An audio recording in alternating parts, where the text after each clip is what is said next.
Há outro requerimento apresentado, tendo como primeiro signatário o senador Alessandro Vieira.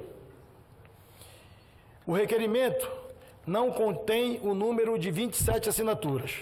A Constituição prevê, em seu artigo 58, parágrafo 3º, que requerimentos de CPIs devem conter, no mínimo, 1/3 das assinaturas dos senadores e ou deputados, no que, no caso, representaria 27 senadores.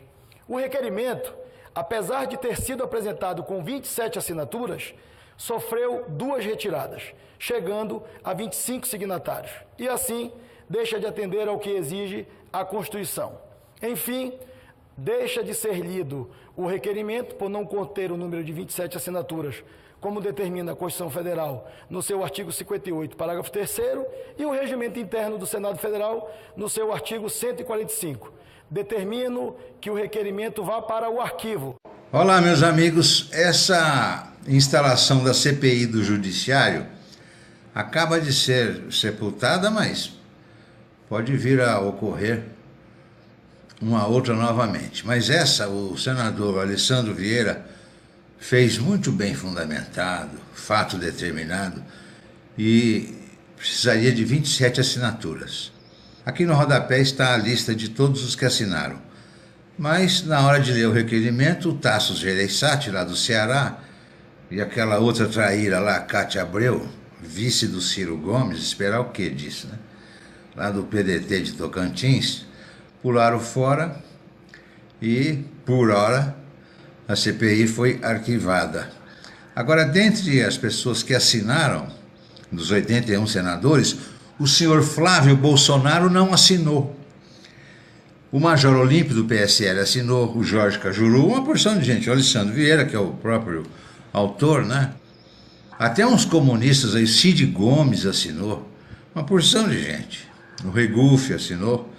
O senhor Flávio Bolsonaro não assinou. Ele não quer que se instale a CPI do Judiciário. É um clamor popular, nacional. É só você ir de casa em casa, aleatoriamente, faça uma pesquisa, se é a favor que se apure se há coisas irregulares no STF ou não. 99% do Brasil vai dizer que, claro que queremos ver apurado. Mas o senhor Flávio Bolsonaro não assinou. Eu não sei por que ele não assinou, isso é um problema dele, né? Mas eu não confio nesse homem de hipótese alguma. Eu já estou com esse rapaz por aqui. Eu poupei antes da posse, aqueles negócios de Queiroz e tal, mas eu coloquei os vídeos lá na minha página do YouTube no modo privado, porque não era a hora. Mas na hora adequada eu vou tirar do privado e colocar no público, só para constar a data que eu gravei todo o episódio, o que eu estava pensando a respeito. Então, senhor Flávio Bolsonaro, o senhor não é uma decepção apenas, o senhor é uma coisa muito pior do que uma decepção, porque o senhor não assinou a lista, o requerimento em favor da instalação da CPI do Judiciário. Isso são fatos. Ah, porque eu não estava, porque eu fui, isso não interessa. Você entende? Esse senador, para mim, não vale absolutamente nada. Tanto que na primeira votação lá do voto aberto, ele não falou nada de voto aberto, ficou quietinho. Na segunda, aí ele pegou o votinho dele, fez aquele charminho de galã de cinema mudo que ele tem. Mas então é isso. Senador Flávio Bolsonaro, o senhor é uma decepção. Eu não vou usar palavras baixas, não.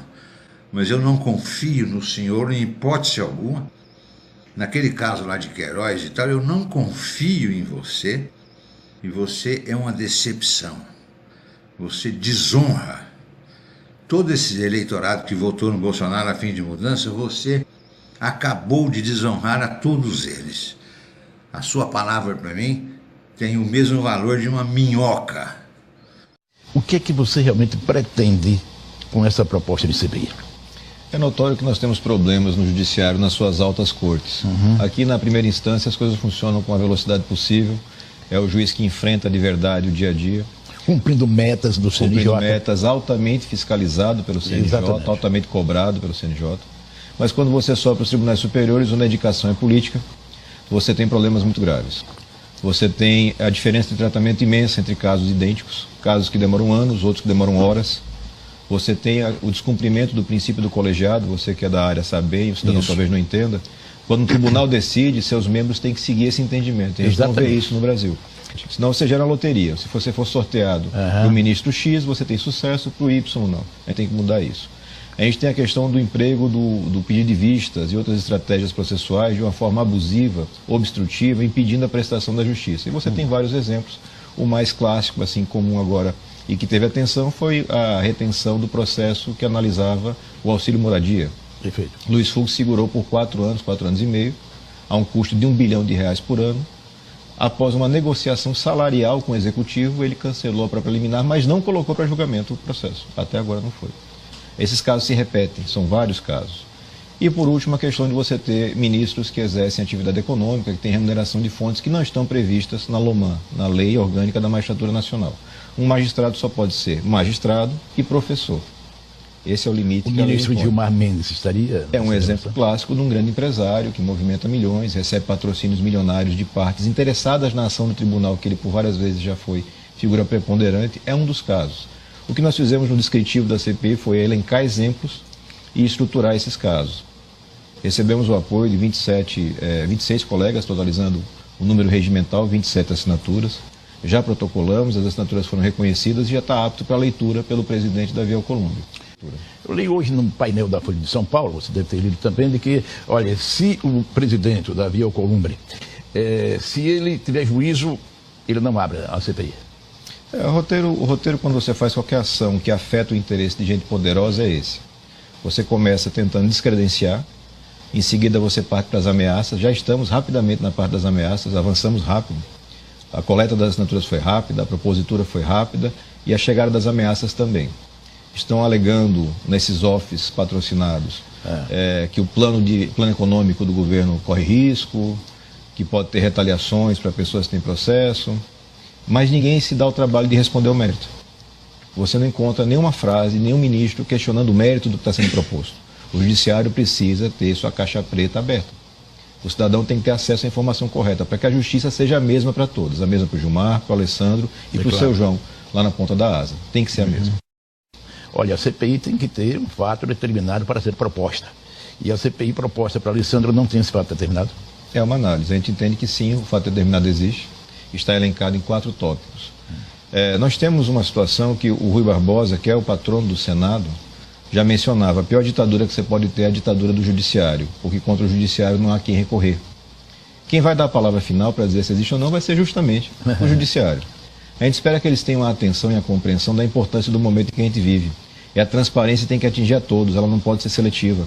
Eu não posso ter uma justiça que funciona de forma dura e transparente contra alguns, e para outros ela é leniente e muito lenta. A gente tem que mudar esse quadro e a mudança deve acontecer através de uma ação legislativa. De que um dos ministros de tribunais superiores já estava lembrando do ex-senador Demóstenes Torres ao ler a sua proposta de CPI. Cada um trabalha com as suas referências pessoais. Se a referência do suposto ministro é Demóstenes Torres, paciência. A minha, como disse, é Rui Barbosa e outros tantos que defendem uma justiça verdadeira. Teme retaliações? Não. Se temesse retaliações, não seria candidato a senador, não teria feito campanha, não estaria lá representando o Sergipe. Eu acredito que é uma questão de modernização do entendimento. A democracia brasileira precisa avançar, e ela avançou muito. Você viu as câmaras municipais, assembleias legislativas, o Congresso Nacional, os palácios do Executivo, 2 ex-presidentes processados, com a sua vida devidamente apurada. Isso tem que chegar à justiça também, é natural. Com essa proposta de CPI, se o presidente do Senado ele demorar, então, a fazer a leitura, o que é que você pretende fazer?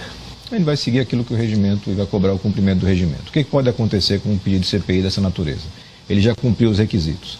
Até a meia-noite do dia da leitura pode ter retirada de assinaturas, pode ter colocação de novas assinaturas. Esse processo vai acontecer.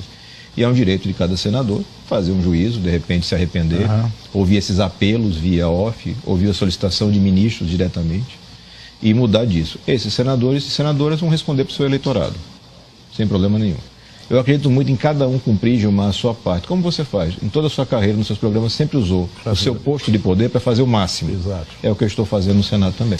Alessandro Vieira, se houver uma reação mais forte das cortes superiores, STJ, STF, vai dar um jeito da CPI não ser tão forte assim?